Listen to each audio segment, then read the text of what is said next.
Micromax started its journey in 2008 as an Indian mobile phone manufacturer. The company quickly gained popularity among the Indian masses due to its feature-packed yet affordable smartphones. The beginning as per the founder. While returning from a work trip to the Bangladesh border, I stumbled upon a public call office, PCO, in a Bengal village. I was informed that there was no electricity in the area. However, the PCO was still operational, drawing signals from a large antenna installed on a nearby building and powered by a truck battery. This intrigued Sharma.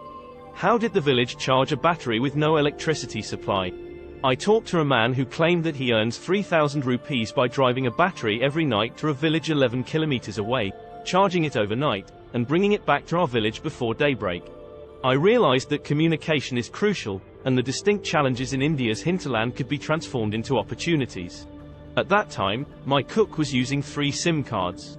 People used to think that only affluent individuals required multiple SIM cards.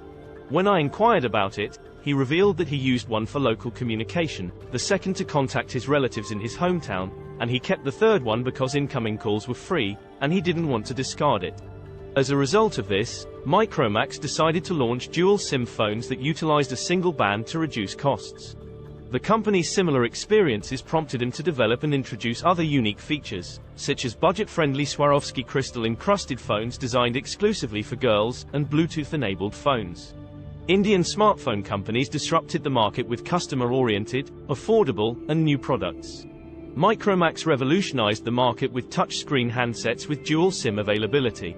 In 2014, Micromax displaced Samsung from the top to become the country's largest smartphone maker.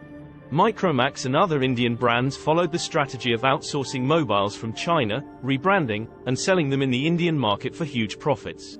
Chinese companies started noticing this and directly entered the Indian market, creating high competition. Micromax failed to respond to the competition by not investing in R&D and not setting up its own robust large-scale manufacturing facility.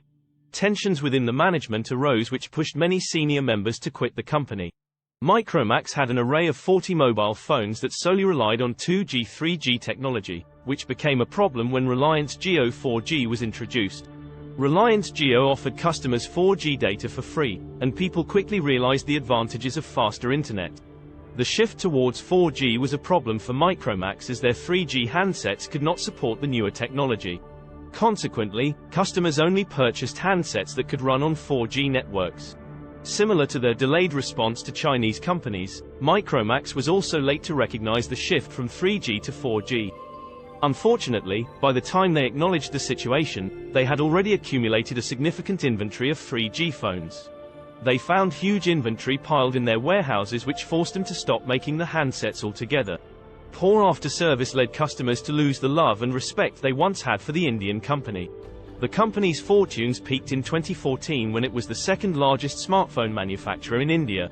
However, the arrival of Chinese brands such as Xiaomi, Vivo, and Oppo in India took the market by storm, and Micromax failed to keep up.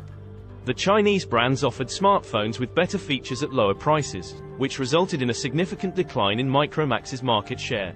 In 2016, the Modi government implemented a ban on Indian currency notes with the highest denominations. This sudden decision of demonetization had a significant impact on various industries and businesses, including the automotive and FMCG sectors. The cash purchases of Micromax phones, which ranged between 5,000 rupees to 10,000, were severely affected, resulting in a significant decline in sales. While Micromax had targeted a specific price range, they failed to realize that Indian consumers were willing to spend a little extra to purchase better phones. By limiting themselves to a specific price bracket, the Micromax brand suffered heavily. Chinese manufacturers disrupted the whole Indian smartphone market by designing, developing, and manufacturing components and devices themselves, which helped them to cut the cost of production and provide a better handset and experience to Indian customers. Micromax and other Indian brands failed to keep up with the competition and lost 90% of their value by the end of 2019. Micromax is dependent on OEMs for manufacturing its phones. The Chinese manufacturers have seen the prospects of the Indian market, then why would they enter the market via Micromax? Micromax did not have any indigenous manufacturing facility and it was solely dependent on imported Chinese handsets. This proved to be a blunder in the long run. Let us look at some guiding questions which can help you dig deeper into the cause of the failure of the brand. What were the reasons behind Micromax's decline in the Indian smartphone market? How did Micromax's product strategy and positioning compare to its competitors in the market? What impact did the entry of Chinese smartphone manufacturers have on Micromax's market share? How effective was Micromax's marketing and advertising strategy in attracting and retaining customers?